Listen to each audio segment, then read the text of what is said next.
very warm here. Yeah. Yeah. Sorry to hear that. Yeah, I'm at home in Solna, in Stockholm. Oh wow. It's gonna be really, really hard. Like we should to know when and to speak and not to speak in this conversation. Like Yeah, I think that's what we're practicing right now. Yeah, exactly. Yeah, this is the test run to figure it out. Like tag, you're it. Yeah, exactly. I mean, it does have like a little in Skype. There's a little button that says raise hand. Oh really? We can use that if we want, I guess. And then I'll call on you, and then after you give your answer, I'll interrupt you and give you a gold star, and then. Well, what's that guy who he moderated the first debate between Trump and Biden? What's that guy called? Oh, I forgot his name, but I don't know his name either. Just do a better job than that guy, and I think it's asking a lot. But that guy did the best he could. Yeah. Yeah. All right. Well, thank you guys all so much for agreeing to do this. I really appreciate it. I'm hoping that it yields good discussion, like something that people would want to listen to. I mean, it's something I am interested in listening to. So hopefully other people have the same idea. You can put your hand down if you, if you want. I didn't realize that. Okay. Oh yeah. Okay, I'm done. Yeah, thank you. Please hold all. Kid in the back of the car with their arm up. Yeah, please hold all questions until we've begun. But that said, we can go ahead and get started. So the first thing that I did want to, before we talk about any death of the author kind of stuff, did you, based upon what I wrote you early this morning while I was in a. Do you mean about the author question, or do you mean about what Tom was asking about the post-pandemic artist situation? Yeah, I'm interested to know what you guys think about that. Well, I think that's a really good thing to talk about, because I think a lot of us are probably experiencing slightly different things, but I think generally we're probably experiencing the same things. We might come to a different point on that, but my belief is, as artists, we're probably experiencing the same kind of homogenous point of view at the moment, which is quite a surreal place to be post-COVID, and all the kind of problems that COVID has caused, both emotional, personal, and financial. So I think it's an interesting thing to talk about. Yes, I agree. Okay. Absolutely.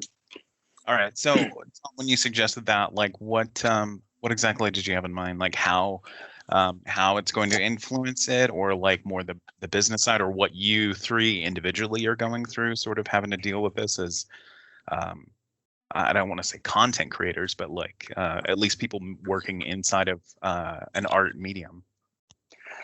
I think that, it's a topic that basically has 500 different angles. And so if we just wanted something that we could throw out there and then tear to pieces together, that is a pretty good thing, because it's very niche. At the same time, it's so broad. So I didn't really have an angle to it. I think that's the beauty of it.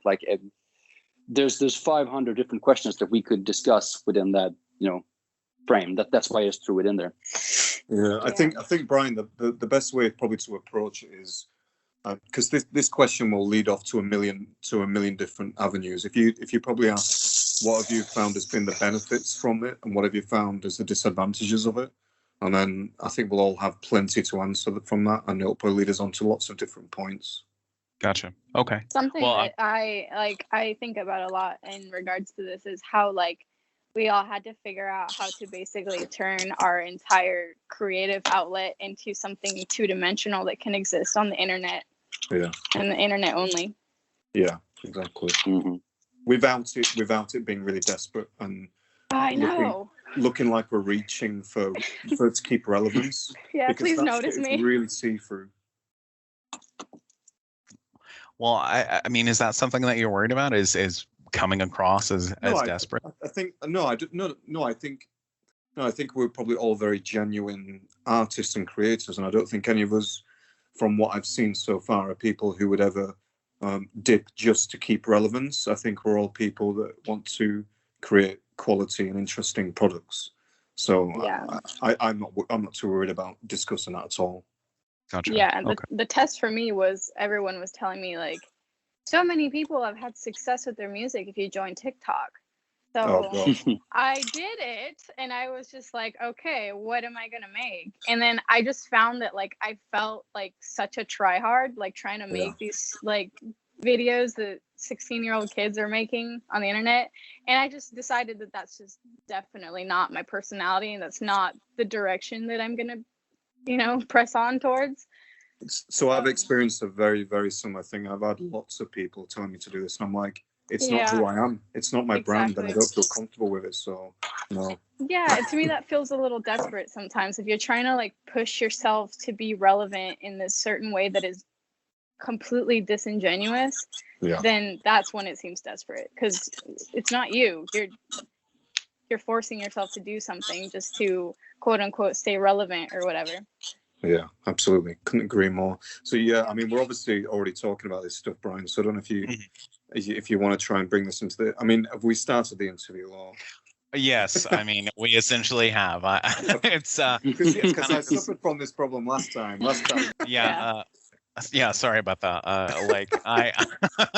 I mean, I was just kind of like, well, let's just like get together and have a conversation, and we'll see where it goes. So always be prepared to be recorded at all times if we're speaking. So, that's the best advice I can give. I see the little red icon at the top now. Brian is recording the call. Yeah, that's right. Everybody's gonna get to hear it. All right. But I think you do raise a really good point though about coming across as like disingenuous, because it's and I think that kind of can apply to whatever medium you're working in. Like I'm trying to grow Void Signal, and so there's that question of like, well, do I don't want to like chase trends. I don't want to try and compromise in order to get people to look at it. I want to try and make something that's worthy of being art. And I see a lot of you doing the same thing. So it's a relief that I haven't seen you on TikTok, I guess. But it has really made, I definitely feel like as far as COVID goes, like I feel like it definitely has put a lasting mark on a lot of media and a lot of art, in much the same way that like, in a post 9/11 world, you had like not only like film and television, do you have all these like zombies and dystopian future kind of narratives going on, but I feel like it was also really reflected in the music too. Like early 2000s is like you see the rise of bands like Terror Fact and Tactical Sect and like that sort of like terror EBM, I guess I think they called it at the time. So I feel like COVID is kind of going to do the same thing to the music scene. Kind of already has, I think. Can I ask you a question, actually? Yeah, of course. Sam and Tom, did you create any music or visuals that were directly connected to COVID during this? Not directly related to COVID, but more just that feeling of like disappointment in humanity and like just welcoming the end of the world. Like it was more like I'm more touched on the social aspect of it versus like the actual pandemic aspect of any of it. Because I noticed that the way that like, especially here in the US, how COVID didn't even like a lot of people here didn't even see it as like a matter of public health. It was a matter of public opinion and of social the way that it affected like everything socially. That's what was more prevalent in the United States versus the public health aspect of it. So like you just saw the worst of humanity come out here. And even amongst friends, like I had to drop a bunch of friends from my circle because of just like they were glomming onto conspiracy theories, or they were starting to believe, hey, maybe Trump is the president for me because he's going to change things, or like it just like seeped into people's minds in a very negative way, and it was just a lot to digest in a year's time. Yeah, I think it created a platform for paranoia, and that paranoia sucked in the most vulnerable of minds, and the most vulnerable of minds tend to be the people with the lowest IQs, I tend to find. So you suddenly got all these people that were kind of borderline racist, borderline fascist, and it really pushed them over the edge. And really they had a tribe to gravitate towards. Yeah, it made them more hateful. It was very strange. It's a very strange social experiment. If it was a social experiment, then it was an incredible one. Yeah, totally. The thing that you asked, like, about whether or not we created any content or like art directly connected to COVID, I basically randomly decided not to, because I felt that other people are going to be way better at like ciphering through this and coming up with like conclusions. And if I like, I didn't find it interesting to attack directly in anything that I created. However, I did notice that a lot of the premises that I set up for future things have been highly affected in terms of like conclusions in topics and sounds and everything. Not necessarily drawing on the desperation or like the dark, worst side of humanity or anything, but more like the inability to look at yourself.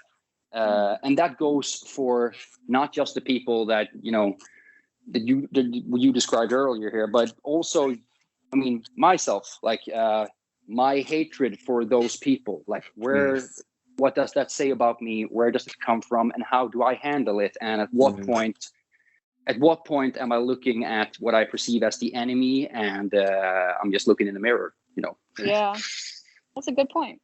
Yeah, you start to become intolerant to intolerance, which I find in myself. I often do that, Tom. I'm like, I have so much anger towards these people that have so much anger, and then I'm like, hang on, we're going full circle here. This is never a solution.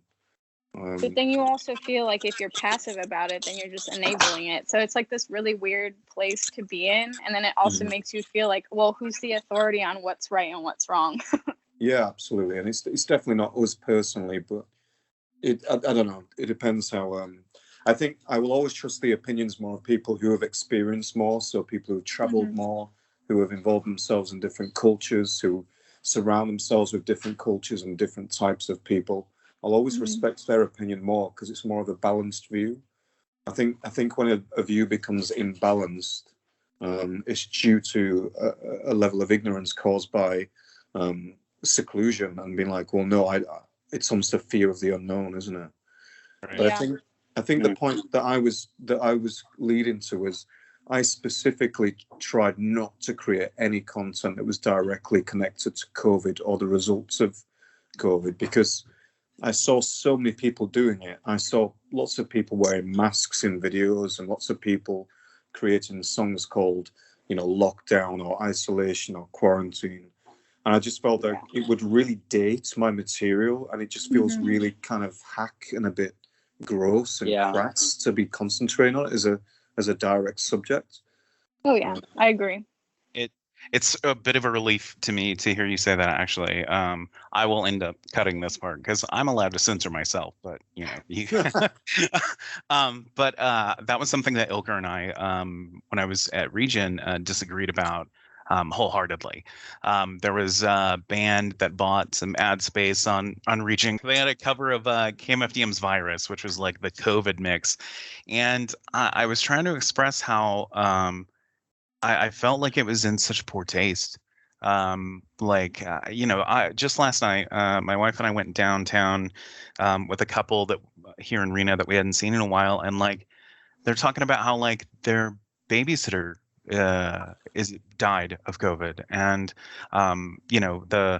the band's one of his other coworkers was dead of COVID, and so like I don't know, there was just something about it that just seems so like you say, we should really be profiteering off that, not just financially, but like trying to get more marketing and audience through that. For me, I just don't feel comfortable with it.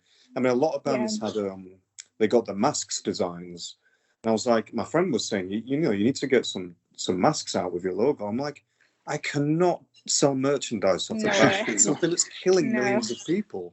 It's Yeah. like it just doesn't It's make tacky. any sense to me. It is to me. It is to Yeah. me. I feel the same way. Also, like you were saying, that definitely dated. Like it is a way to make money fast, and then years down the line, that is going to be irrelevant. Like no one's going to wear your band mask in 3 years. You know, hopefully we don't have to wear them ever again.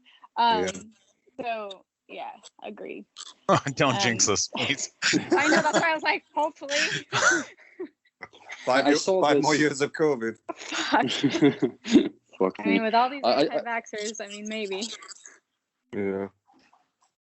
I saw this this piece on like protest music during the Bush administration, and just how like if you compare that to like the protest music that went on during Vietnam, like when the Iraq War broke out, people were like, well, the only saving grace here is that we're gonna have a lot of great protest songs, and it's like, looking back, the greatest album, or like the only album that had any of that in it that kind of worked, was like American Idiot, maybe. Like, and there was just, you know, it just the pure nonsense of the early like years there, like 2002, 3. Like the sound, for instance, did not carry any genuine message. Like it's very hard to have that very big and dumb sound if you're going to convey a message like war is bad and all the nuances that comes with it. So like when I started thinking about that and like creating content and art with regarding COVID, something about the forum too, in which we spread our music today, and the culture does not, you know, it doesn't translate. If you're going to talk about something as horrible as all the consequences that COVID has had, but you're going to do it, you know, via YouTube and TikTok that has this like dumb, loud, fast sort of way of conveying information, there's a big chance of that just blowing back in your face and like you appearing to be the worst kind of person. So I don't know. It strips away any genuinity, doesn't it? Yeah. But I feel that's just a result of modern music now, because it's such a saturated market, and the only way to grab people's attention is to do disruptive marketing, and it's awful, and I just hate it as an older person. I agree. I'm 40 years old, and I've seen a lot of different scenes, and I hate this scene right now. I despise the way it works. The machine is awful. It's broken. And it's really strange too, because we live in an age where it's like everything gets censored and everything is deemed offensive or inappropriate or whatever. But at the same time, like the type of marketing that is popular now is the most aggressive. So you are like shoving artists in other people's faces, but they better not be saying anything offensive or anything of value. So it's like this really weird, like sanitized, but like also shock value combination. I don't even understand it. It's really strange. Sam, how old are you, if you don't mind me asking? I am gonna be 32 in 2 months. Okay, so you're almost a decade younger than me, but you still think the same way. So I've officially hit that age where I don't understand what the kids are into these days. Tom, how old are you? I'm 31 now. Okay. So do you feel the same as me and Sam about it? Yeah, like I started feeling like I didn't understand what the kids were into when I was 17, and it hasn't gotten better since. Yeah, like, I mean, we all chose to be in a the forum that we have picked, the expressions that we have picked. They do not translate well to the big crowd, so to say. It's like right. Question for both of you. Like during COVID, this past like year, have you guys developed any strategies which you guys feel that regardless if the world goes back to exactly the same way it were before, you're just never gonna let go of these strategies because you realize that they work so much better for you in terms of like creating stuff or promoting? Like, is there anything that you guys have picked up on that you just never you're just not going back? No. No, because I'm still really new in like the large scheme of things, so I haven't even developed quite that much of a fan base. I haven't played a live show yet.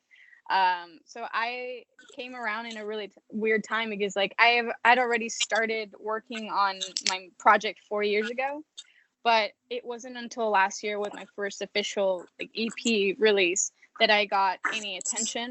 And it was strange because like all of the music that I've put out has been during COVID. So it's like I've had to figure out how to appeal to people online, which to me is extremely hard because like what we were talking about, we feel too old for like the kids.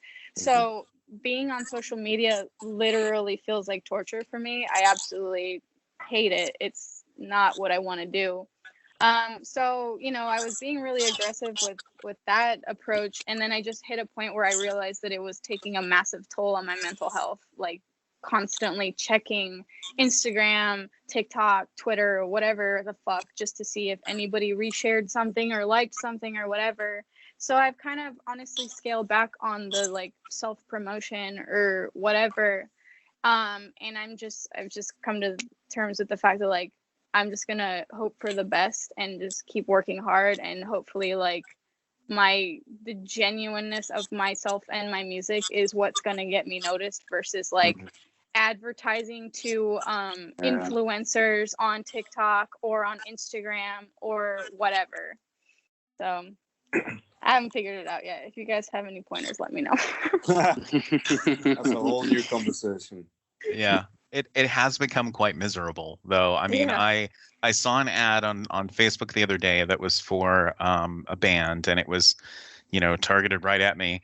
And it was, you know, oh, we're an industrial band from, I don't know, Denver or something like that. And I'm like, oh, this is interesting. Like, let me click on this and go to the band's page and see like kind of what they're doing. And I found myself very curious as to whether or not like the strategy of advertising on Facebook was effective or not. So I tried to message them.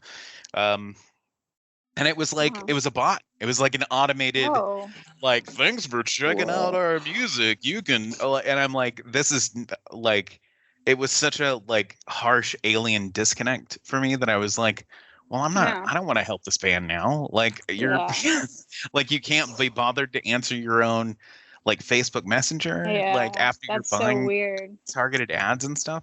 So I mean, I do the targeted ads here and there, like, because I just don't want to bother doing it like myself.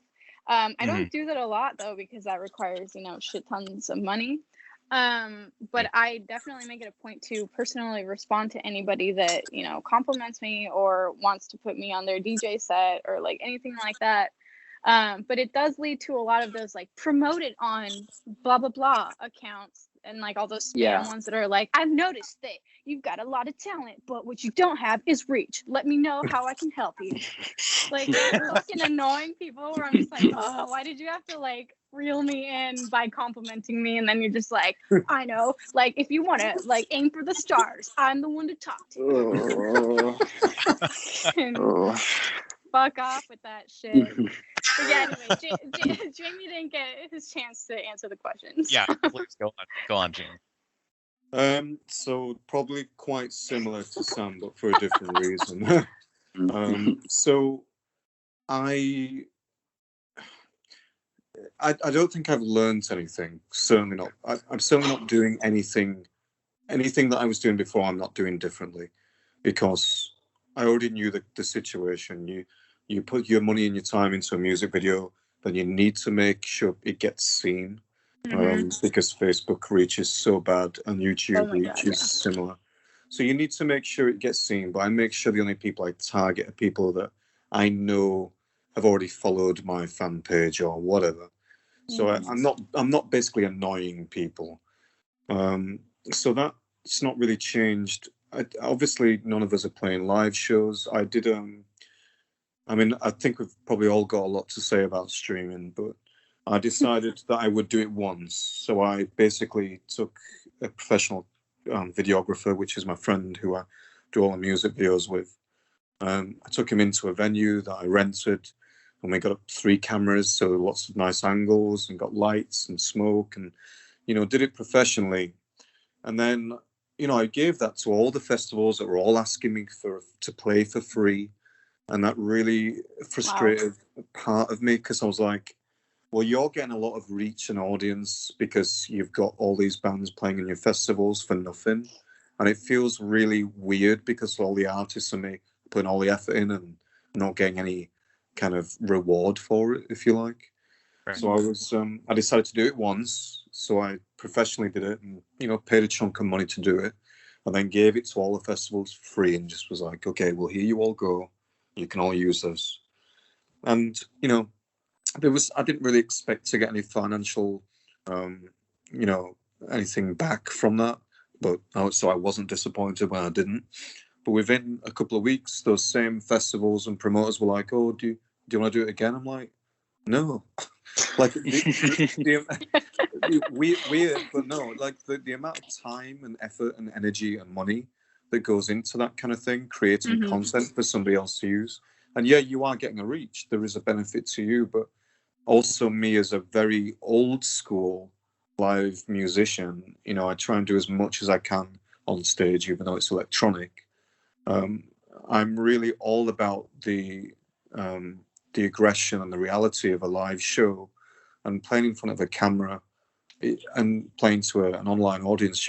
It feels so detached and fake and fraudulent to me that I said I'd do it once and that was it.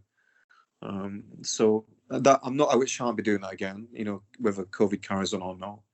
I think the one thing it did give me time to do with COVID was, start submitting my music to A&R companies that, release music for films. So it finally gave me time. In 17 years, it's the first time I got time to sit down and, actually create a library and give it to an agent. So that's been helpful. But probably like you guys, other than giving us time to do little bits of things we didn't have time to do before, I shan't take anything away from it. It's not taught me anything. It's just annoyed the hell out of me, to be honest. Yeah. It's just frustrating. Yeah, and I think you hit the nail on the head too, like talking about how like the streaming to an audience is a little bit soulless. Like, and I've, it's not just you. I've seen Behemoth tried to do like a streaming event for their fans with like very high production quality and, all these elaborate things. Avatar, plenty of bands have tried to do it. But it always, to me, just seems so like I'm disinterested in it. Like, even if it's a band I really like, I'm just sort of like, well, it's just me here in my office with my dogs. And, I mean, and it they're never not sounds good either. It like right, hardly ever sounds good. I saw one live stream in all of COVID. I paid for it. And I was just like, damn, this sounds like shit. Like, even with the professional crew and stuff, it just was like, there's the guys sitting there on the stage with nobody clapping and like just listening to it through whatever microphone that the camera whatever microphone is attached to the camera. It's like, I don't know. And as a music fan, I understand why I didn't get much return on it, because like most people, I imagine maybe I would prefer to go back 5 years and watch a live concert of somebody than watch a streamed one. There's something about the fact that there are people in the audience that has created an emotion in the band that the band are then returning to the audience, that makes the experience of watching that video or that repeat or whatever you want to call it so much more of an enjoyable product than a band that have walked into, or like I did, walked into a venue specifically for the purpose of getting some cameras up and filming something for an online audience. It just feels so fraudulent. Yeah, in that case, just like go watch the music videos. Right.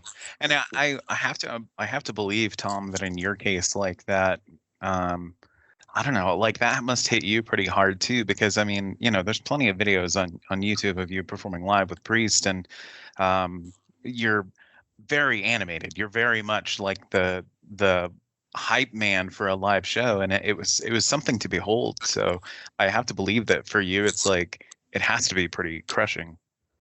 Well, I mean, full disclosure, I have not been up on stage since the last gig I did with Priest. And I'm like, it would have hit me hard if it would have limited me from doing anything live. But it really hasn't. Like, I was not planning the way I've constructed everything, just sort of automatically fell perfectly in with the fact that I couldn't do gigs. Like, I really, really want to get back to doing stuff live. Like, we discussed the concept of like, should we do like a live streaming thing? And was like, no, because it's not gonna work. Because I mean, you've heard the sentence 100 times, like, oh, you got to see them live. They're a great live band. Yeah. But why are they a great live band? Well, it's the ritual. It's the fact that people cared enough coming here.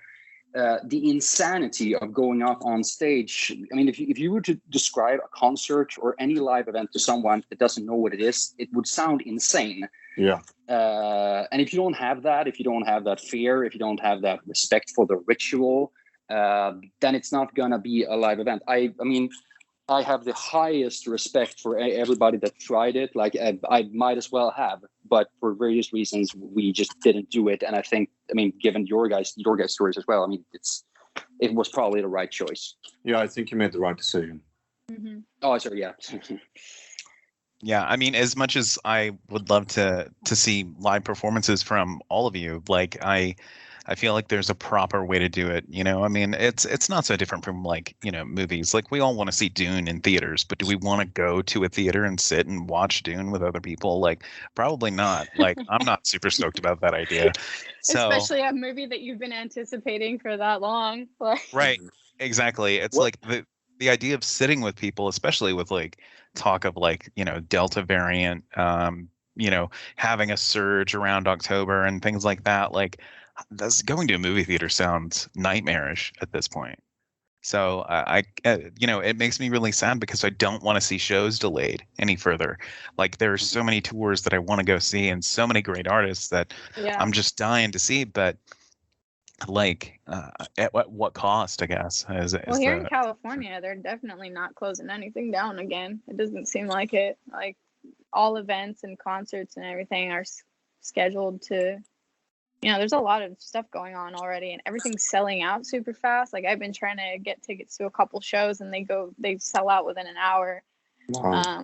Yeah, people are hungry. They're like, we need to get the fuck out and do stuff. So that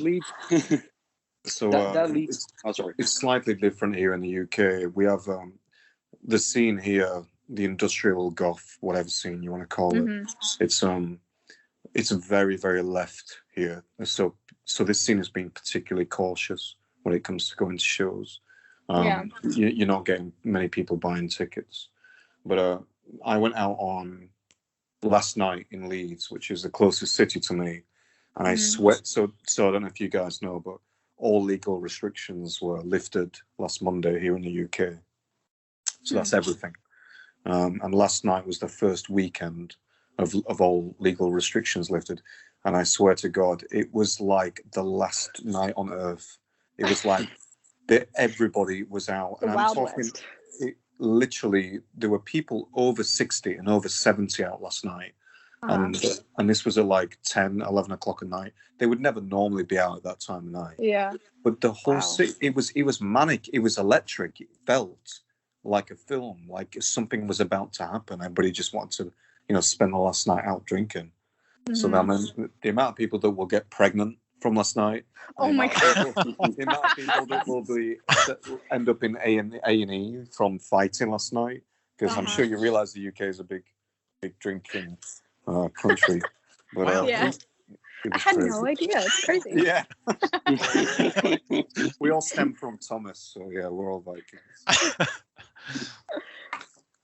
It's like that leads me into like a question that I've been pondering.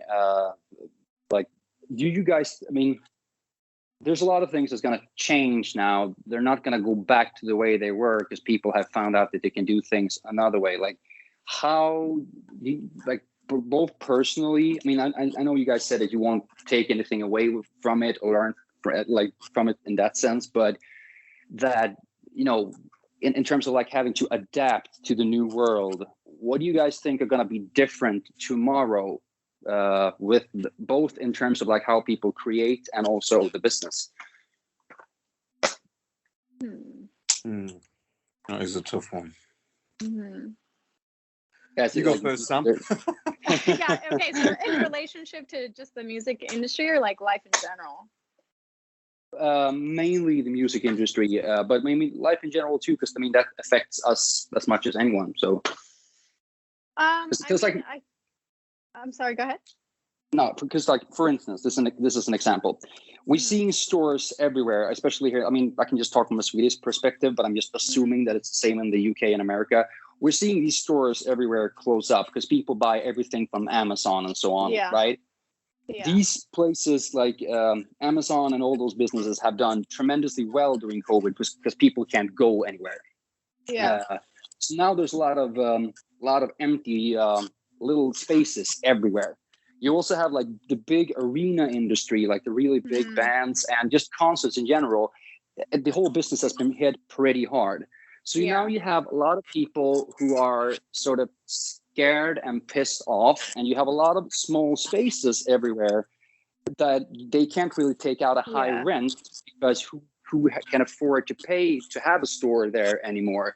You guys see where I'm getting at? Like, there is a possibility that there can be like a counterculture attack here coming from the underground. Yeah, I see what you mean. And like, as somebody that is like barely coming up, or however you want to phrase it, I'm worried about that because I'm noticing that like a lot of giant venues, or like, you know, Ticketmaster and what's the other one that I like, Golden Voice, and all those people are like, they're rescheduling all the missed concerts from the last couple years, and it's just like going to overshadow all the smaller venues and all the smaller shows. So it's even harder for somebody at my level to get a show, and to get a show that anyone will bother going to. You know what I'm saying? Because like everyone's making up for lost time. They're going to like these gigantic festivals and concerts at the Staples Center and all that stuff. Like, who's gonna go see like a small show when they can go see 9 Inch Nails or something like that? You know. Mm-hmm. So is that something that I'm experiencing right now? Yeah, I can see the logic and where you're coming from on that. I think we could possibly have this overlap for the next 3 years. Say if things stay open now and, you know, life returns to normal now, you could get the next 3 years of kind of this overshadowing and overlapping of all the tours that didn't happen before. And I get why that is a logical concern, that as an up and coming artist, it might not be as easy to get some shows. I mean, none of us are huge artists. We're mid-tier artists. So, I mean, festivals, that will be our best place to be, you know, when the festivals start opening, because you get a load of bands at the same time. And I enjoy even though I don't get to do some of the things I like to do on a show, I don't have that much control. I actually enjoy playing festivals because, you know, you get so many different people and so many different bands, and it's just much more of a family ritual, Thomas, to use your wording, which is very correct, than just, you know, a very singular tribe, if you know what I mean. But I think Tom, what you were saying about, you know, the potential of, you know, smaller units and the underground kind of rising up and taking advantage, I'd love to think that that's the case. Like, that would be such a positive to take away from this. But I think, just like everybody else, this thing has hit us in such a weird way that nobody's got any way of telling what's going to happen. Even your best kind of marketing, kind of, I don't know what the word is, but when they kind of like predictor of the future, I don't think anybody's got a fucking clue how this is going to pan out over the next few years. No, I don't think it's possible to forecast it, just because, like, I too, I'm very hopeful that, you know, it becomes, now that art is becoming much more democratized, and the pandemic sort of forced people to be at home, and, you know, suddenly you've got people who are like looking and reading and experiencing things that they never had before. And on the one hand, but Brian, the one thing that frustrates me about that, and I'm sure other people will feel it too, and it's a very unpopular thing to say, is art has carried us through this thing, but I don't see any thanks for it. No. The only thanks I saw for it that I did that was very good was all last year, Bandcamp Fridays. Oh, that was absolutely amazing. that was actually like that gave me like some sliver of hope in humanity, because like I was just amazed at the amount of like support that I got through Bandcamp in my first official year of releasing music. I think Bandcamp is single-handedly trying to keep the music scene going. Not absolutely not the fully pedestrianized mainstream scene, but they're single-handedly trying to keep this shit alive, and they've got my absolute respect. Yeah, but everybody still pushes Spotify for some reason. Like I always push my Bandcamp whenever possible. I mean, I'm not thrilled about having to use Spotify for anything. It just is. It's the thing and that's what kind of makes me so upset about it too, is that it's like, not only is it's not an ethical choice. It's not a choice that I feel good about at the end of the day. Like having it's the Amazon of the music industry. It is. Right. You can only do your best, you know? Like it's one of those things where it's like, where people can say they can be elitist and say like, oh well, don't use Amazon, don't use this. So it's like so part of our culture, and it's so like such a privileged thing to say that you can avoid using those kinds of things, because like not using those things means that you're probably privileged and have plenty of money in order to get the things that are quote unquote more ethical.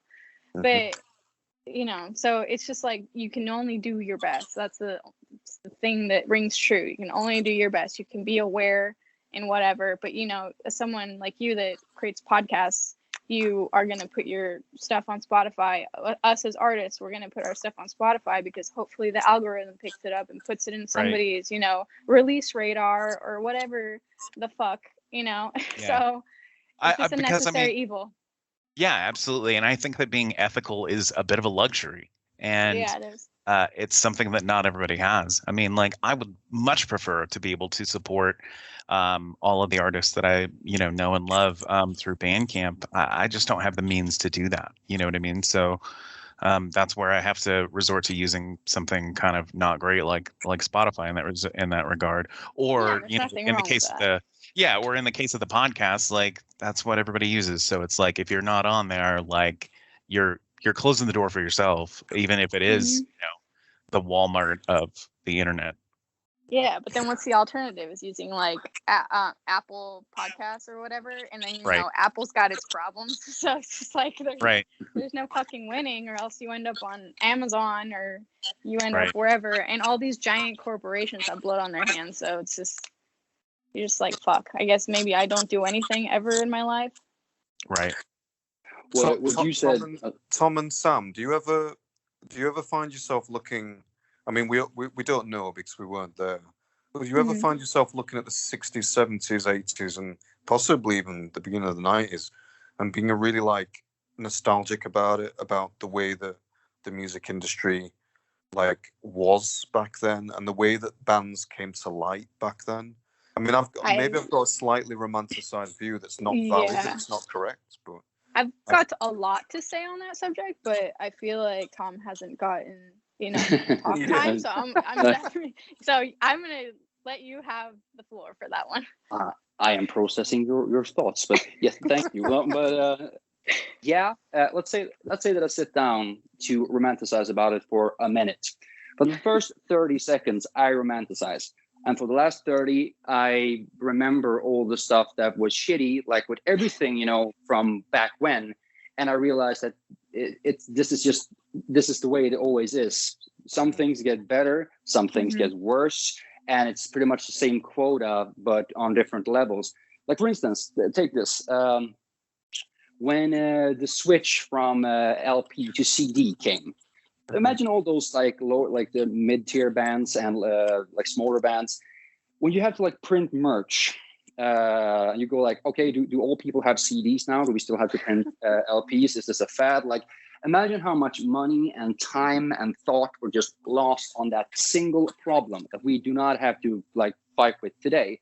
So yes, I get nostalgic about certain things, but then I realized that had I been there, I would have been the same, pretty much the same person with the same problems. What I choose to take away from it, though, are like these moods, and I try to like channel that into what I do now. If there's a raw sound, for instance, from something from the 60s, I can go, well, I can't create that now because it's been done, but I can choose to interpret it in a way that So I mean, that's my angle to it. Like I get nostalgic about it, and then I go. It's the same thing every time when I go through this. So. Mm-hmm. I just think of the movie Airheads. What? Yeah. Okay. Listen. Have you guys seen that movie? Go ahead. Yes. They fucking hijacked the radio station because they're so desperate to get heard, right? So I think about like how nowadays we complain about, there's oversaturation and fucking algorithms and paying for advertising and we have to do everything ourselves and blah, blah, blah, blah, blah. But we can do it. If you have a fucking shitty demo, you can put that on Spotify. You can pretend that you're official because you have a check mark on your Spotify account, whatever. You can make music videos and put them on YouTube. You can make your shit and have it out there. And like I think about back in even like in the 80s or 90s and like your limited access to technology and how much money you had to fork up to make a shitty music video that probably isn't even going to get played anywhere. You're just going to have it on VHS, like, or like have it recording a demo. Like you had to pay money to rent out a studio to record your demo tape or whatever, you know? And then you had to physically do the work and go around to countless record labels and pitch yourself, and they would just laugh at you and close the door on your face, you know? Right. I think about like all of the steps that you had to take to try to make it as a band or an artist back then, and how most people that became big were just lucky. They were in the right place at the right time. Like I think about how White Zombie got discovered by like David Geffen because they were playing some show God knows where, and then David Geffen just happened to go and he was like, that fucking band rips, I'm gonna sign them, and then they became huge.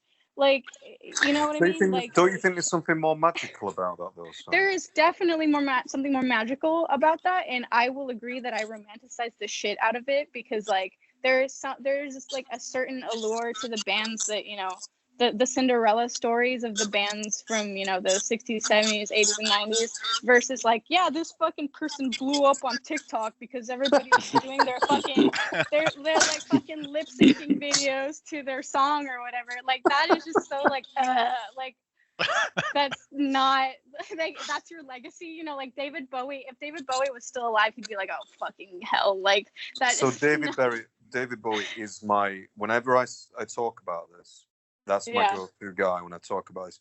But he was saying the same shit. He was talking about this and warning the world about it 15 years ago. He was saying, and he probably would have rolled with it because that's the kind of guy he is. He was really adaptive and he was ahead of the push. And he would have rolled with it. His finger on the pulse of everything. And that's what made him such a great artist. And that's why he had such longevity in his career. And that's a lot of something that I think about with myself, or anytime that I notice that I get like any tinge of jealousy towards one of those quote unquote overnight successes, I think about like, okay, but is there longevity to what they're doing, or is it just a fad? You know, are they popular really quickly right now because of their like larger than life persona and their music sucks or whatever, you know what I mean? So I think about David Bowie and how he was able to adapt, but he always did it his way. Like he never sacrificed his genuine vision for what was popular at the time. It was like his interpretation of what was popular at the time. Absolutely. So I will always admire David Bowie for that. And even Freddie Mercury, but you know, he didn't make it long enough to, like, we didn't see fully where that was able to go. Right. Yeah, I wonder where it would go. Yeah, exactly. What you just said there, Samantha, regarding the longevity of these acts when they come up. I talked with Ryan earlier about this, and like the beauty is that time will tell. Like we will actually be around to see whether or not that's the case. If there's no substance, it's always going to reveal itself eventually. And I think that really was the same in the 60s, 70s, 80s, and 90s. But it's more clear now. I mean, there's more acts just come up through technology. Back then, it was more rare to see like somebody getting exposed as a hack than it is today. Totally. I mean, I definitely think there's a lot of romance to it. Like, I have such fond memories of like going to the CD store and looking in the import section. Holy shit, what is this? I can't wait to get this home. Oh wait, this record sucks. But I mean, like, there's that romance of like when you found like that one in a million. When you like, you know, in my case, like I took Dave Matthews Band and Blues Traveler and I traded them in, and then I went home with, you know, a KMFDM, Ministry, and Skinny Puppy records. Like those have really positive memories for me, but I think as a whole, like, you know, at least now there's less of that, like, you know, running into record producer, record executive that's like, oh, you're a woman, oh, you're a person of color, oh, you're not the demographic that we're looking for. Well, you know, too bad, sorry, forget it. You know, we're gonna go with someone else instead. So it's nice in that respect, but there's also a beauty to that, like what you just mentioned about like the way that music is now, because like if like me as a woman trying to like make it in the whatever the fuck genre you would call me scene, like any record label would tell me like immediately, well, you're too old, you know, like, so I'm feeling that like there is at least a shift now where, since you're so autonomous in your music because you basically like create your own world around you, it doesn't matter as much what you look like or how old you are, as long as you're making good shit. I think that is the one positive thing that is coming out of the current music scene. I think there's a really wider the camera lens has become much wider and a much more I don't know what the right word is, because forgiving is not the right word. What I think it's much more like nobody gives a fuck. Like everybody's now looking at the people who are you know, supremely beautiful human beings, and they've got there because of that. And I think a lot of people are looking at that now and going, that's really lame.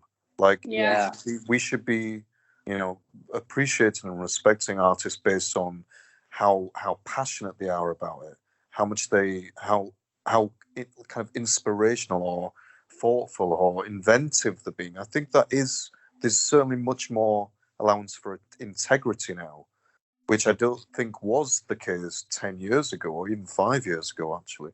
And I think that's a really good thing. Yeah. Well, I'm hoping that we're seeing the switch right now, because like something that I've been like that has bothered me for a long time is that like the music industry itself has like this sick obsession with youth, and like I don't understand why. I mean, I guess because a pretty face will on the surface always sell a record versus, you know, something that you actually have to pay attention to. But oh fuck, where was I going with that? Where were you going, Sam? Oh, that I think that like the older you are, the better music you can make because you have more lived experience. Like, I'll give you an example. No hate on her because I think she's really fucking talented. But have you guys heard of Olivia Rodrigo? No, I haven't actually. I know of her, but I don't know her work. So sorry. So she's a huge pop star. She's barely 18 or whatever, and she has this album out. And all of her songs are like these very like venomous, like heartbreak songs about like, you broke my heart. I was with you for years. We were supposed to be together forever. And I'm like, you're fucking 18. Like, how many relationships like this did you have? Like, when did you start dating? At 10? Like, what the fuck? So it's just kind of like it feels so disingenuous because you're like, come on, she's a fucking like cute 18-year-old girl. How much heartbreak could she have gone through on this level of like, she sounds like a 35-year-old woman who's like been through like 6 divorces, like chain smoked her way through her life. But yeah, when Lana Del Rey does it, you believe it. Yeah, right. She's 35 now, so like you believe it. Yeah, right. We have a couple of guys like that here in Stockholm, actually. I'm not gonna say their name because I don't want to give them attention, but it's like basically a bunch of like preppy guys. They look like they come off some like East Coast private school kind of, but they sing these. They have 2 types of songs. One song is about them like losing or gaining love in a very sentimental way with a very Scandinavian sound hanging over it. I mean, these guys are like 22 as well, like they're roughly. And the other songs are songs about them being gangster and they say like literally singing hooks in English, though they sing in Swedish the other times, like singing about how they like fuck gangster bitches, and they start claiming these parts of town which are like preppy upscale neighborhoods, and it's like there's no gangsters here, there's bankers and hedge fund managers, and you guys are like the kids of those. Oh my god. Well, I mean, it comes down to authenticity, right? Like, and I think that goes to kind of speaks to your point too, Jamie. Like talking about like people who are just sort of, you know, they coast by on their good looks, which I can't believe you'd call me out like that, but it's okay. I'll let it go. But it, you know, I would love to believe. Thanks. I mean, you know, I can't help it. But I would love to believe that people are starting to pay more attention to the actual art versus like, you know, how pretty somebody is or how scandalous their new music video is. That's the other thing that has just blown my mind lately, is like, you know, some people weathered COVID in very respectable sort of ways and made actual music videos that are like more akin to art. But I mean, like I've clicked on some things that I'm like, I mean, I've clicked on some things that I'm like, what is this? Like, I don't know. You know, you got down to wap, wap, wap. I saw all those twerking videos that you posted. Don't lie. Oh, you caught me. I'm busted. Yeah. But I mean, like, I don't want to name names, but like, their one video is like, it's a bunch of like it's like, well, you spent too much money on this. Like, there's anthropomorphic cat people that like have tape over their nipples, and I'm like, what is going on with this? Like, why is this? God. Are you talking about baby cats? No. I mean, well, maybe it depends upon which version of Cats we're talking about, but Taylor Swift version. Yeah, no, not that one. And it was just this band that was like very much leaning on the sort of industrial goth kind of aesthetic, but I was just like, this is so busy and so like clickbaity. I really want to know who this is, Brian. I know. Was it Rammstein? Yeah, you go. I will find it for you. Hold on. It's I don't remember their name, but I am going to find it right now because I've tried to block. I'm going to send it to our secret group. Yeah. I want to see. Like talking about like there's this. I mean, we talked about it earlier. The sort of big bombastic, fast clickbaity sort of shock value for the sake of shock value kind of thing that everybody is sort of into now, whether or not they want it or not. Do you think that like the next generation of kids, are they gonna make fun of that, or are they just not gonna do it? Like, yeah, what will be counter movie? I think they are gonna make. I think with everything you see through things after time, and I think that the youth these days are really smart, and I think they're much more balanced in perspective, and I think that will probably just get more in that way, and I think they'll probably look back at this directionless, busy blur of colors that were thrown at in such an aggressive way, and they'll probably go, oh my god, this is so ridiculous. Yeah. I hope so. I hope so. And they're gonna feel like these confused ass depressed millennials, like, so glad I didn't have to be one of them. I mean, all of us like feeling that we don't necessarily understand the kids. I find it really hilarious when you see someone in our age group that try to like, you know, do like, okay, we gotta add shock value here, and it's like, well, I mean, our competitors are a girl who's twerking on a bed with a Uzi in her right hand and a bag of cocaine in her left hand in a thong while there's like neon lights. You wanna like, how do you wanna hello my fellow youths that one? Like, how do you want to get around? Oh my god, I hope you're talking about the Steve Buscemi meme. Yeah, of course I am. Oh hell yes. That's the thing. Like, favorite. if you want to, okay, here's the thing. You're a guy. You're 50. Do that. Just do what she does. I mean, then you might have some shock value in it, and maybe you will have made a point as well. I don't know. Like, but Maybe Yeah, maybe you're onto something here, Tom. Maybe we can make a music video which is a parody of all the shit that's going on right now. So like we will do all those individual ridiculous things, but just have like really old fat people doing it. Like, just the exact opposite kind of person doing all these kind of things. There you go. I linked the video for you in Skype and in Messenger. I had never heard of this band before clicking on this video. I hope this isn't your favorite band because it's pretty fucking bad. Like, there's no sugarcoating this. It's just fucking awful. I mean, I'm sure when I was 12, it would have been amazing, but you know, I'll definitely coming up watch that later. Yeah, I'm not going to click on it right now. Yeah, I know. I'm scared. Yourself. Just like be like go straight into some like crazy music. You're gonna have to cut it out of the podcast. It's gonna be a mess. Yeah. I'm gonna get a lawsuit. Enjoy that shit. They made fun of my cat nipples. But I mean, that does like bring up a good point of though. It was like, you know, how do you take something like this that's been like a genre like this that's always been so niche, and how do you make it relevant now? Like, do you need to? Do you just continue on as you were, or what? I just feel like you have to like so like there's two different kinds of good music. There's like good music that's completely original and like not like really anything you've ever heard before. And then there's the same type of music but done really well.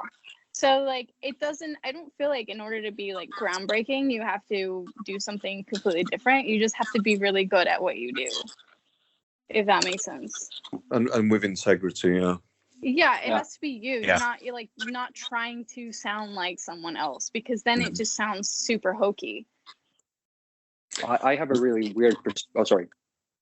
No, I was just going to say, I think people can see through it as well. I think much like, you know, how politicians all think that they have this kind of like idea that we don't see through them for some reason. Like we believe the shit they're saying because they think we're all a bit stupid. Yeah, well, a lot of us are. I think that you know we're doing the audience a disservice to think that they don't see through this shit as well, because they do. Yeah. Also, the world doesn't need another X, Y, and Z. Like, you know, I constantly see new artists like doing the one contact and the makeup like Marilyn Manson, and like doing something that's like so obviously pulled from a different artist that it just it feels really tired, and it just feels like disingenuous again. I guess that's the theme of this show. Like, people are disingenuous. Don't do that. Yeah.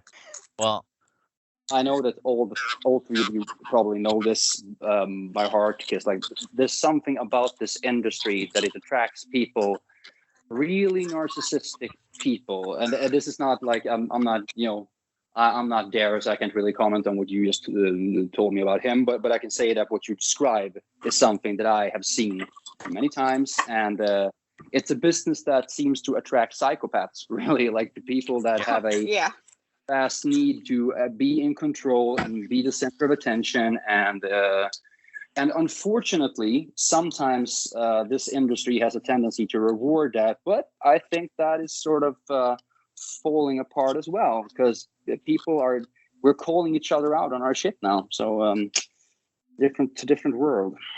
I hope so. I hope you're right about that. I think the reason there are so many sociopaths/psychopaths in the scene is because sociopaths and psychopaths are very good at getting somewhere and very good at stepping on people's heads to get somewhere. So it would be logical that, you know, that would mean the majority of the scene are made up by those kind of people, because they're the people that got there through misuse and abuse and treating other people like shit, basically. But I live in Yorkshire, in England, and it's about as much. We really say what we think. We're really direct people, and nobody is phony, or the majority are very unphony around here. So I can read people like a book. If I meet a disingenuous person who was just wanting to kind of use me for what whatever use they think I'm good for, then I can read it. I can read it within seconds, and I'm like, nah, fuck off. Well, that makes me feel better. I feel much better about you agreeing to come on the podcast, man. I was worried for a moment. I'm like, oh god, here it comes. He's gonna tell me to fuck off. Absolutely not. Absolutely not. Well, I appreciate that, and I don't know. I have to hope and I have to believe that things are improving. I would love to see people held accountable for shitty behavior, and that's the thing that I loved so dearly about what we talked about on your episode, Tom, was to sort of wrap this back around to the death of the author, kind of an idea. Like I just can't do it. Like I just can't make that separation, but between artist and their art. But on that note, like I know there are some people who will argue until they're blue in the face that they can, but on that note, like in your case, Jamie, like you wanted to make it very, very clear when you came on the podcast that I Detach was not meant to represent glorification, and that it was very clearly meant to just be a narrative. But if someone is capable of following that logic of the death of the author, or somebody who likes Marilyn Manson or likes I don't know, pick another shitty person, is capable of consuming your content and making that separation, like I mean, I don't know about you, but I mean, at least for me, that would make me feel terrible. Like I would be very upset if they were able to make that separation between me and something that I'd created for the sake of a narrative or a story. I'm not sure if I've got the point correctly there, actually. That's all right. I'm just rambling, so it's cool. I think basically he's saying like some people are able to separate the art from the artist, like say in the example of Marilyn Manson coming out as being an abusive person. And there will be a lot of people that continue to support him and make excuses for his actions no matter what, because of the way that the music affects them and the way they consume it. So what he's getting at. If Brian, if you were saying that if the video was glorification, and if it was like, this is the purpose of this video, is because I think it's really cool to do this to people. If you're saying, if that was the case and people were still like, oh, Jamie's is not such a good guy after all, but hey, his music's fucking awesome and it slams. Right.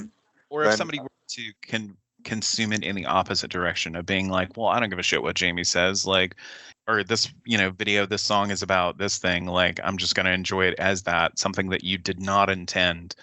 I would imagine that would be maybe a little bit upsetting in your case. So I don't want those people. So I'm not in this business to make a vast amount of cash. I never will do, because I don't make the kind of music or create the kind of narrative that will bring that in. I do it essentially. So basically, if I'm telling the absolute truth here, I make music as a legacy. I make music videos and narrative as a legacy. I want to, when I get to 70 years old, I want to look back at what I've created and go, I'm really proud of this content that I've got. In fact, let's not use that word because I fucking hate that word. Yep. I'm really proud of, okay. Yeah. I'm really proud of this material. I'm really proud of these stories that I've told. And I've had the luxury and the ability to have the opportunity to do that, because a lot of people don't. I've fallen very lucky because I know people who can help me make my universe, essentially. And that's why I do it. It's because I want to look back at my life and go, I've told a few stories here, and I'm really proud of that. And I've just done a Sam, and I've wandered away from the point. It's all good. I mean, like, I barely made a point, so it's all good. I think if people were to bring it back, if people were to then go, well, I'm going to make my own point of this, and this is not what James said, but I'm a fucking dick and I'm a racist or a bigot or whatever, then I don't want those people. I'm not in it to make a lot of money. I don't want those kind of people listening. They have no entitlement to my music. They have no ownership of my music. And if they ever meet me, they'll know that they're not the kind of people that I want to surround myself with. So if they want to do that, then Yeah. let them do that. But I don't want them, and they should know that I don't want them. That's why when Black Lives Matter happened as a movement, I made sure that if very clearly on a post that was very clearly written that if you don't even try to understand what Black Lives Matter is about, then I don't want you as a fan or a follower or somebody who's surrounded by my music, because you are not the kind of person I want to hear it by. So Exactly. I think it's up to us to say that. I think we can choose our audiences. I would much rather have a small audience than a large audience full of bigots. Yeah. Completely. Or the people that just completely miss the point, like you were saying, of what your music is trying to be about. 100%. Yeah, I don't want those people. It's like when a show like Rick and Morty explicitly, because they break the fourth wall all the time, and they explicitly say like we don't want Nazis in our fan base, and the Nazis don't listen. Like they want to be in the fan base. Like no, you got it wrong. Like we are the creators of the show. No, you got it wrong. It's this is the interpretation of your material, and it's like you can scream until you're blue in the face about it, and they just won't care. And that's the part that blows my mind, is that like, there's been incidences of like skinheads and neo-Nazis and shit showing up to like Front 242 shows. And it's like, at what point in this music, at any point, like were you led to believe that this is something this was for you? Like for you? Yeah, exactly. I mean, the best example of that, like of like a complete, like somebody completely missing the point, was like that video of when they were like stop the count or whatever last year, and there was that fucking video of that guy, of that like small protest outside of wherever it was, I think in Arizona, and they had Rage Against the Machine. Oh my god. Oh my god. And I was just like, wow, you fucking idiots did not even like pay attention to what this song is about. It's about you. It's about you. But like people want to take these things back. It's like the same. Okay, like there was a fucking like around election time last year, there were all these t-shirt stands popping up everywhere around this area that I live in, because it is like borderline Trumpy and it sucks. But anyway, so there were like these t-shirt stands of Trump merchandise, and there was one t-shirt where they fucking put Trump's face on Captain America's body. And it's like, dude, did you guys miss the point of Captain America? Because Trump is pretty much the exact fucking opposite of what that character stands for. I mean, he's punched Adolf Hitler in the face. Like that's what he's known for. Like for 70 years. Like Captain America punches Adolf Hitler's face like that. Why? I don't understand. And Captain America's always like the right thing to do guy, So right. Like Captain America wouldn't be there like, I fucking hate Mexicans. Send them back. Like I don't know how much you guys know about the Warhammer 40K universe, but for the people that don't, it's like it's basically a parody of fascism. Like the heroes of that story are worse than any fascist that has ever existed on Earth.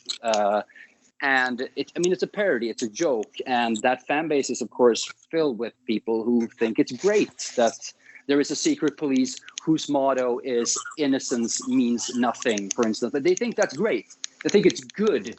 Oh my god. That's my perfect example of people missing the point. Wow, Tom, you don't have to call me out. I love Warhammer 40K. Me too, Can't believe. Of course.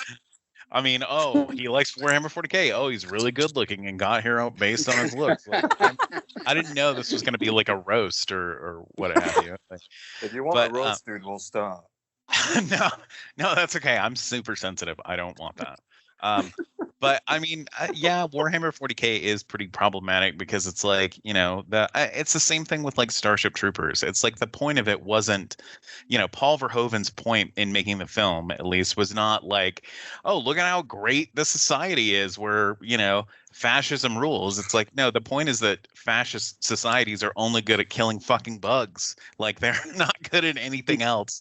So like Warhammer 40K is like the same story. Like, all they're good for is waging war and being assholes. So it's just like real life. I think when it comes to missing the point, I think we're missing the point that the kind of people who do miss the point are the people who have low IQ. And that low IQ tends to translate to the things that they adopt and the things that they support and the things that they believe in. I think you couldn't expect an intelligent person to misinterpret what Rage Against the Machine is about. Mm-hmm. I mean, you don't ever expect someone with a low IQ to then go and research what the point of the band was, who was even in the band. The fact that, you know, that we had black members in the band. Why would you then adopt that band as your figurehead when race is such an issue with Trump? Don't ever expect these people to research those things and get the point when these are the same people with the lower IQs to believe the things that they believe. I think we're doing them a little bit too much of a, you know, we're giving them too much credit, essentially. Yeah, but I also feel like those people are like the best at cognitive dissonance, and they don't feel like they are the ones part of the problem. They feel like they are the ones part of the solution, the ones that know the answers. So they are the enlightened ones. Therefore, they can listen to music like that because they know what it's about. Oh yeah, absolutely. Just like ultra religious people, they believe that we are unenlightened and we are the people who need rescuing. But that's because they are the people. This leads me back to the point that just not very intelligent people. And I know this sounds really elitist and really like generalist, but there's no way that I could believe that somebody that, you know, says these kind of things has got any real nous about them, because how could they? Well, they don't grow up questioning anything. They just accept what they're told. They accept what their peers tell them. They accept what their parents tell them. Their parents accept what their parents told them, and they live in this little bubble full of hatred for anything else around it because they don't understand it, and then that's why they think that they're the ones in the right and they're rescuing the situation. It's because they have no perspective. They're biased, and I think you know. I just wish that everybody in the world could kind of experience everywhere else in the world and every different culture, and, you know, go to India or go to Asia and be around different people and experience different things and understand why people have those cultures and, you know, realize that nobody is better than anybody else. There is no human person on this planet who is better than anybody else to start with. It's your experiences and the things that you do that make you worse than people. Right? That's just the way. I just wish that people could experience more. It would make people have so much of a more rounded opinion and make better decisions off the back of it. Agreed. Yeah, I agree. I mean, you know, what was it? Mark Twain said that travel was the what helped cure bigotry or something to that effect. Like, I've never heard that, but he's 100% correct. Yeah, I absolutely believe that. I mean, even just traveling around the United States as much as I have, like, you know, I've never had the luxury of. You see some different walks of life. Yeah, that's for sure. And especially, like, that's the thing I really like about the West Coast. And I'm sure you can kind of mirror this too, is just that it's like, I love just being able to interact with people that aren't white.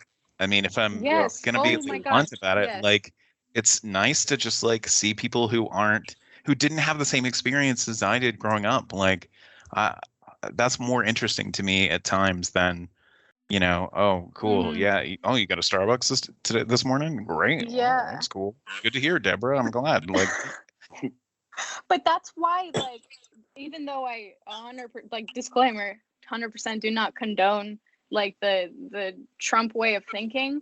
I understand it because, like, I grew up on the West Coast. I grew up in Southern California. I've traveled a lot, but I have lived here my whole life. So I am, in a sense, privileged with the melting pot of culture that it is here. So, you know, growing up here, you kind of like don't really understand how anyone can have like this myopic view on another group of people. But then you travel to the Midwest or somewhere where you mostly just see white people. Like, it's just everyone's white.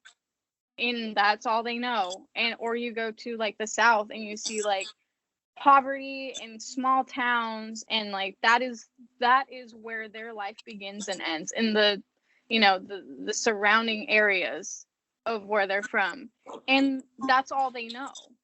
So it's just kind of like impossible for somebody to know anything outside of what they know, what they grew up with, their comfort zone, whatever, unless you've traveled. And traveling is unfortunately a luxury of somebody, of the upper classes. So, it's like this like vicious Ouroboros, like this vicious cycle of just like, well, what's the problem here? Is it our education? Is it our, the economy? What is it? Like, how can we help people expand their horizons? And, it's like, unfortunately, the United States is still very much almost even like a caste system. Like, you have your lower class, you have the middle class, upper middle class, and then you have the fucking filthy rich people. And a lot of people cannot even keep up with their basic needs here, even if you are considered in the middle class. Most people that I know have at least 2 jobs. They don't have time or money to travel. Traveling is a luxury. And something that I've learned from traveling to Europe a lot is that in Europe, it's seen as a necessity. It's like your job makes you take time off. And hopefully in that time off, you're going somewhere that isn't where you're from. And like, that's just not how it is here in this like work obsessed culture that the United States has created. Well, let me ask the 2 Europeans who are here. Do you find that to be true? Yes and no. Like the fact, I mean, it's not an outspoken attitude, but you can feel it. It is right, but we don't really talk that much about it because it's maybe it's because it's just such a like everybody just agrees on it. I don't know, or we were just used to it, or maybe it's not as prevalent in the culture. Like I really don't know, but I think you're right in that the difference there is very telling, whether or not we have done it intentionally or not. What is it like in Sweden, Tom, when it comes to acceptance of different cultures? I mean, if we're going to go down that road, we'll be here all night. But it's as complex as anywhere. There's this weird duality between like being really accepting and open, like talking about being really accepting and open to other people in general. But the question is like, okay, but where do you start? At what point do you take individual responsibility for meeting people who aren't like you? Talk about art here. I like art that doesn't provide me with answers. I like art that asks questions, and I try to make art that asks questions as well. Curiosity, and like traveling is, I mean, you have to be curious in order to travel. And it's easy to talk about being curious, and it's a completely different thing to show it in your actions. Being curious about other people, that's how you get to know them. And so we are, on a surface level, we talk a lot about that. We're very open, but how curious are we really? How willing to learn are we really? That is the question that I keep asking. I haven't come up with a satisfactory answer yet because it keeps changing all the time. So I think that it goes back to what Sam said about if you have the time, the ability to be curious. So it might be quite righteous of us to say, we should all be curious. Well, some people are just rubbing, enough pennies together to make a meal. And those people don't have the time or the luxury to be curious about other cultures or travel. So, we have to be also pretty forgiving and make sure we're not overstepping that mark. I think in the UK, I mean, I don't like the UK. It's no secret. I'm not making any big announcement here. I've never really understood it. Never really felt particularly at home in the UK. We have when it comes to traveling, yeah, of course we can take a flight to anywhere in Europe and be there in 2 to 3 hours. But I think the curiosity level is pretty low. I think there's an idea that with a lot of people, certainly over 40 maybe, that we're still this superior island, like this superior race, and it's fucking insane. And I'm like, you know, I remember going to Ibiza a few years ago just because I needed a beach holiday, right? I just need to fucking relax for a week. And we're in this hotel full of English people. And I was like, oh, God, I just do not want to be around these people. And these old people came up to us and they were talking about Brexit and saying, oh, it's great and all this shit. And I'm like, why is it great? Oh, God.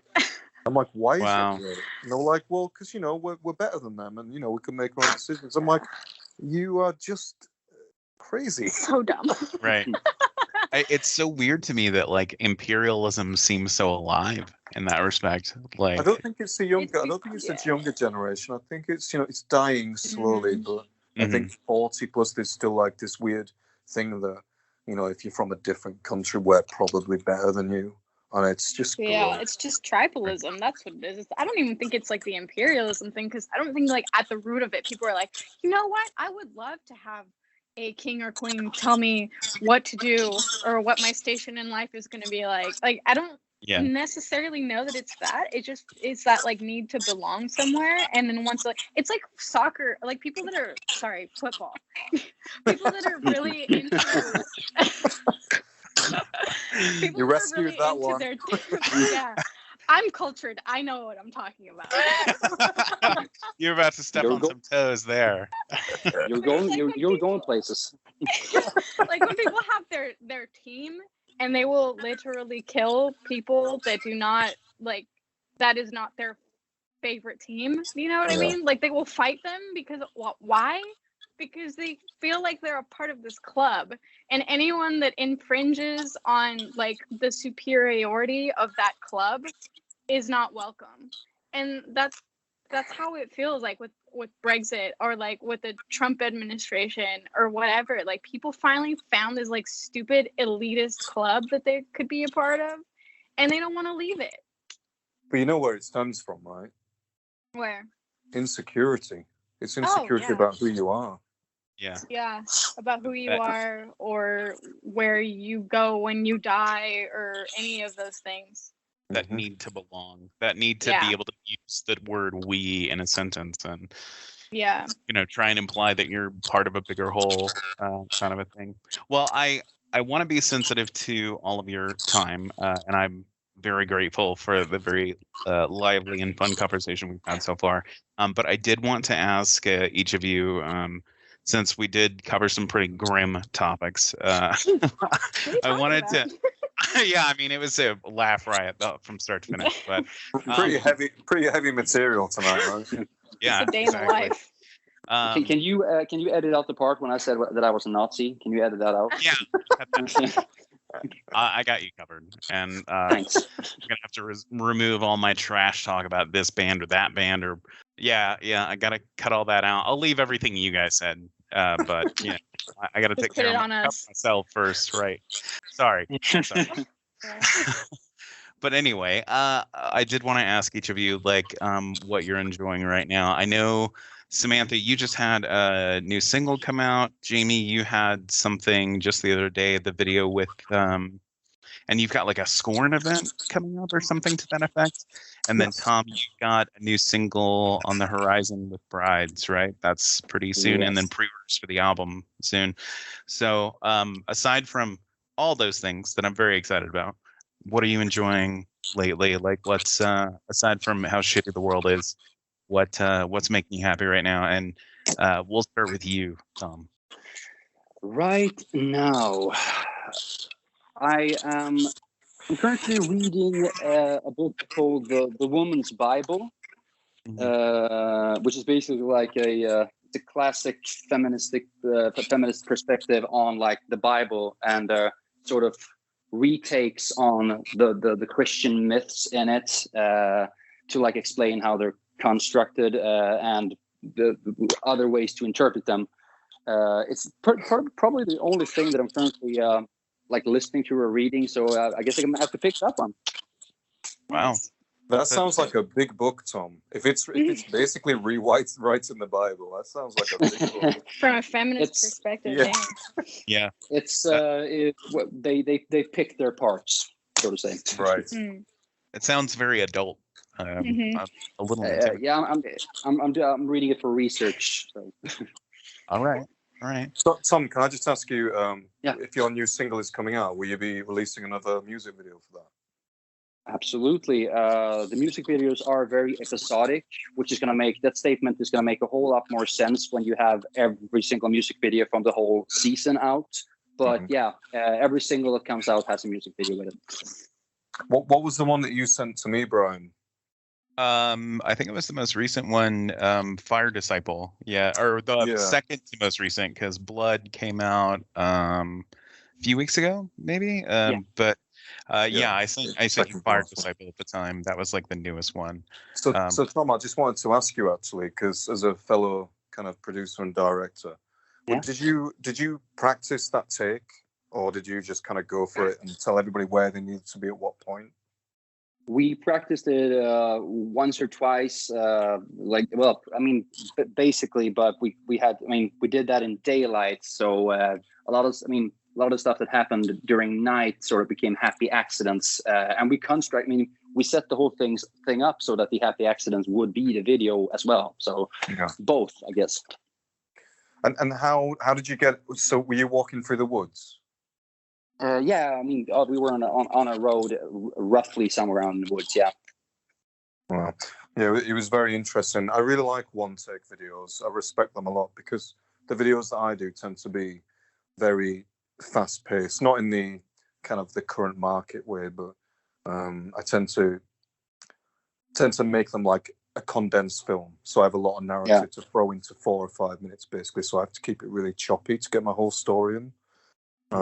But I really like one-take videos, and I really respect them. I think they take a lot more kind of groundwork because you can't just keep stopping and starting. So I really liked the video. I really like the aesthetic, the look of it as well. Well, thank you. And I think that one of the places that video really succeeds is that like it does have like some narrative to it, like the dropping of the rope right at the beginning, the turning, and like there are all these little things that like and then the women are wearing masks and the masks have numbers on them. Like by the time it fades to black, I have so many questions, and I'm like, it's one of those things where like it was like the ending of The Witch, right? Like the credits roll and you're like, oh, but what about this thing that I wanted to see or know? And I was definitely left wanting more.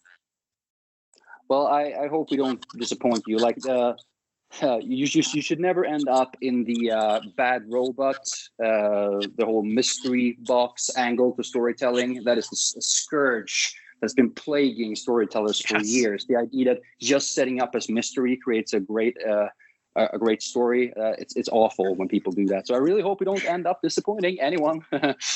Nervous laugh. So like all David Lynch films, then. Right. God, thank you for saying that. Don't be the ending of The Sopranos. Oh yeah. I've had so many people try and beat me over the head with David Lynch and be like, "Oh no, you just have to. It's a dream. It's like I don't give a shit that it's a dream." I was like you, and then I started like there are still some David Lynch things that I will always fucking hate Eraserhead, and that's a hill I'm gonna die on. But I appreciate like what the technical achievement it is or whatever.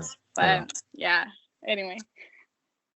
I have a lot of stand-up arguments, almost fist fights with other film buffs over Lynch, because I was a teenager when I discovered Lynch and I really liked it. I was like, I love this feel, this vibe that he creates.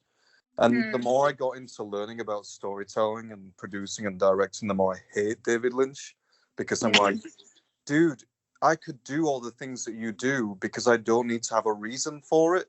Like, it only becomes difficult when you need to envelop these things into the story. Like, that's the difficult part. You don't need to do that. We could have like a whole other hour-long discussion on filmmaking. Dude, I would absolutely, Definitely. I would love Yes. to do a talk about Lynch. Yes, or just like filmmaking in general, because that's something that I've been my boyfriend's super into film, like it's his passion, and so he's slowly making me become the same level of film snob that he is, and it feels so good. Like honestly, right. it feels so good. I love it. Do you feel really righteous because I do? I'm just like, I know what's good. Yeah. You guys just consume media. Right. Exactly. I'm gonna let you guys answer questions here, but I just wanted to say that like one of the main reasons why I didn't say a lot during this podcast was it was really thoroughly enjoyed just listening to you guys talk. Like I could. I mean, it's all nonsense. What a lovely ending to such a heavy. Yeah. I felt we needed it. Someone had to do it. So. Right. I knew you would. Cool. I knew you'd come through and just like be the sugar on top right at the end. I'm not disappointed at all. But yeah, I agree with Tom. This has been a pleasure hearing all of you talk and interact. This has been a dream come true. I was very nervous when we started. I sat in a room with Ronan Harris and interviewed him one-on-one. I talked to Jimmy Urine from Mindless Self-Indulgence on the phone a couple times. I listened to that album like you told me to, by the way. Good, right? Yeah, it's really good. I mean, except for right then when you're all like, oh yeah, it was music. But I mean, I like it anyway, but it's I never really get nervous, but like for this, I was all like, whoa, well, I love all these people. I got to make sure that, hopefully this isn't a fucking disaster. So I appreciate your patience and for coming through and showing up for it. I would love to talk about film all day. I love that stuff. Frankenhooker is a must watch if you haven't seen it. That's on my list. It better be. It's hear me out. It is remarkably. There's some gender politics going on in that film that are really interesting. You just have to watch it to see it and make it through a lot of the guy has like a plate of women's parts and he's trying to. Anyway, it is a good film and it does have a lot to say somewhere in there. I do recommend it overall. So noted. You're cool. Go ahead like and the check. Title already, so Yeah, it's a hit. I mean, but what are you enjoying these days, Samantha? Well, I just discovered this band from the UK called Wolf Alice, and I'm like sickeningly obsessed with them right now because I am really picky when it comes to obviously with everything, music, movies, whatever, and this band is like super good. They released a music video for every song on their last album, so that's impressive too. And going back to David Lynch, I just started watching Twin Peaks for the very first time. So, no way. Yeah, so I'm getting through that. Have you seen Bob yet?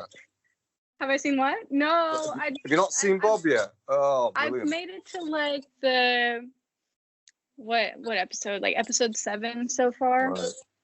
Yeah. You're gonna love Bob. Yeah, I'm sure. I've never seen Twin Peaks. Oh my God! What? I just have better talking to right now. I have better time. Right? I just there's Frankenhooker to watch. I can't I'm into bother it so far. sit and watch any Twin Peaks, David Lynch stuff. I ain't got time for it. Well, because I do like some of it. Like I really love Mulholland Drive and Blue Velvet. I think those movies are very good, and they have the same kind of vibe. I really wanted to like Mulholland Drive because I had people beating me over the head, like telling me how brilliant it was. But it was just like from the moment it starts, it's just too up its own ass. Like I mean, I don't know. It's because I like it because it's from like a woman's perspective being in Hollywood, and since that's like an environment that I've been in like the majority of my life, it was just like it kind of did encapsulate that surreal like gross feelings that you get when you're like a woman trying to make it in the entertainment industry, because like I've been involved in like filmmaking, in modeling, in just like the general entertainment industry of Hollywood. And it does feel like seedy and dreamlike and strange. And so I do think that he portrayed that really well. Okay, that's I'll give you that, because to me it just disturbing. looked like mental masturbation for some old director that like just like, look at how clever I can be. Like that's what it felt like to me. So I know what you mean. alienated. That's fair. Yeah. All right. Okay, that's it. Mr. Blacker, what about you? Well, for my mental stability, I'm really enjoying the fact that I've been allowed a postponement of my album delivery. I've basically, so the full story is to tour the US at the end of the year. And this is news. I was going to have to deliver the new album by September the 1st. And that was looking like I would have to pump out a track fully done every 9 days. Oh my God. And that was destroying me and lives of people around me. So I basically finally said, you know, this is not going to happen. I'm not saying the US tour isn't going to happen. We're still trying to crack away at that, although things are not looking great over there or over here. So who knows? But the fact that I don't have to deliver that album for that tour to happen has helped my emotional state significantly in the past few days. But things I am enjoying, I just finished Katlia, which is an Icelandic series on Netflix. And that's super like Scandinavian noir. Have you heard of that, Tom? False. I've actually, I think I've seen the trailer for it. I really like Nordic noir as a concept. When it's done right, it's one of my favorite genres. So maybe I'll watch it. Yeah, this is really interesting. It is well, I mean, I'm not saying all Nordic noir or Scandinavian noir, but this feels very different. It's not just like a murder story with overtones. It's quite a surreal fantasy thing, but it's done really well. And of course, been on Iceland, it's just like, it's fucking beautiful. Like, obviously. But yeah, it's a great series if you get time to watch it. What is it called? Katlia. Okay. All right, I'll try and look that up. That sounds great. There's also a film on Shudder that my wife and I watched the other night. That was it was called like Candisha. I think it was called. But it was about like a three French horror film, and like these friends summon up this kind of like Moroccan legend, demonic spirit of vengeance kind of a a thing. That feels a little racist, considering most white French people hate Moroccan people. I know. Really? Yeah, a little bit. It's a problem. Yeah. There are a lot of like there are some racial sort of like the three friends that everything kind of happens to, like they refer to each other as like, by these sort of semi-racial kind of names. It's very strange. And either way, the monster and the demon sort of thing in it was just like one of the neatest things I've ever seen. It's worth watching just to see that. So. Is it CGI or is it mostly prosthetics? It's all prosthetics, just kind of like camera cuts and stuff. But it's I don't want to spoil it, but it's worth sitting through everything else to see. Beautiful. Yeah, because speaking of the good old days, that is something that I definitely romanticize about the past. Practical effects. Oh yeah, right? Yeah. I think anybody that knows anything about films will all go, I fucking hate CGI. I fucking hate it. I hate it so much. I find it impossible to inserting myself into that situation. Like I can detect the fakeness so easy. Like my brain just goes nope, and I'm out. Like I can't take it too hard. And I mean that's the thing with like the Star Wars films, the newer ones, movies. or the Marvel movies. Like I sit and I watch them, and these huge fantastic set pieces are exploding or falling down or whatever, and I feel nothing. Like I'm just like, there's no real there's no tension. I'm not invested. The question: if you could kill with one person and get away with it, who would it be? I would be Michael Bay. every day. Oh my god! Oh my god, I hate this movie so fucking bad. Him and Zack Snyder, they just make the same kind of bullshit movies. Sorry, our music's not getting into their movies. Damn. Everyone's like, I'll kill Hitler. I'll be like, I'll kill Michael Bay. I respect your dedication to, like, you truly are like a film snob in that case. You're like, Dude, oh yeah, Michael Bay. Explosions I of love it. sex. That's what I want. Like, I agree. 100%. yeah, no, I'll agree. I'll agree. His films are pretty terrible. I don't know that. Didn't Zack Snyder do that Army of the Dead movie that was on Netflix? That was kind of fun. Yeah, and is that supposed to be good? Isn't that the one that Crystalia got CGI'd out of?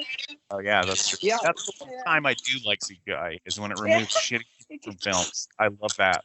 You can you fake do that all day. somebody else's face. Yeah, just put it. Yeah, we'll just gender swap this character and replace this asshole with like somebody else. Yeah, cool. I love CGI when that happens. That's great. Yeah. But for the most part, I could do without it. I mean, like, you just have to watch something like The Thing or Mouth of Madness or something like. Oh, practical effects in that are so good. Yeah. Good I mean, I can examples. appreciate like small amounts of CGI, like in Blade Runner 2049, but they also use like miniatures and stuff, so that makes it more believable. Yeah, I am looking. All the conversation. I am looking forward to Dune, but from what I Yes. understand, there is not an actual Shaloub on the set. From what I've heard, it's CGI. The worm is very disappointed to hear that. But Well, hopefully Villeneuve delivers because he's a pretty good filmmaker. yeah. Oh, that reminds me. Have you guys ever watched Raised by Wolves, the like Ridley Scott TV show? I really wanted to, but life got in between. Gotcha. Okay. It's really I don't know. Ridley Scott has some sort of weird fixation with with things like bursting out of people. Yeah, slimy face. Yeah, exactly. Like snaky kind of things. Like I don't know what his deal is, but very penile in certain instances. But I do. It is a good show. It's very like Ray Punk, like kind of fantastical sort of sci-fi fantasy. I love it. I can't say enough good things about it. But Cool. Check it out. yeah. All right. Well, we will go ahead and wrap this up because we're coming up on like 2 hours, and I know it's getting kind of late there in Sweden. I assume you have to work tomorrow, Tom? Yes, I get up in roughly 6 hours from now to go and sell books. Okay. Well, thank you so much for your time on this lovely Sunday evening for you and for Jamie. Jamie, I know you just woke up probably, so You know me so well. yeah, I know you. Enjoy the rest of your evenings or nights or days or whatever you got going on, and yeah, thank you again so much. All right, dude. Thank you very much. It's been really enjoyable. Thank you. Thank you. It was fun. Yes, thank you, Ryan, as always. Have a good evening, All and right, guys. take care. You too. Bye. Cheers, guys. Bye. Bye.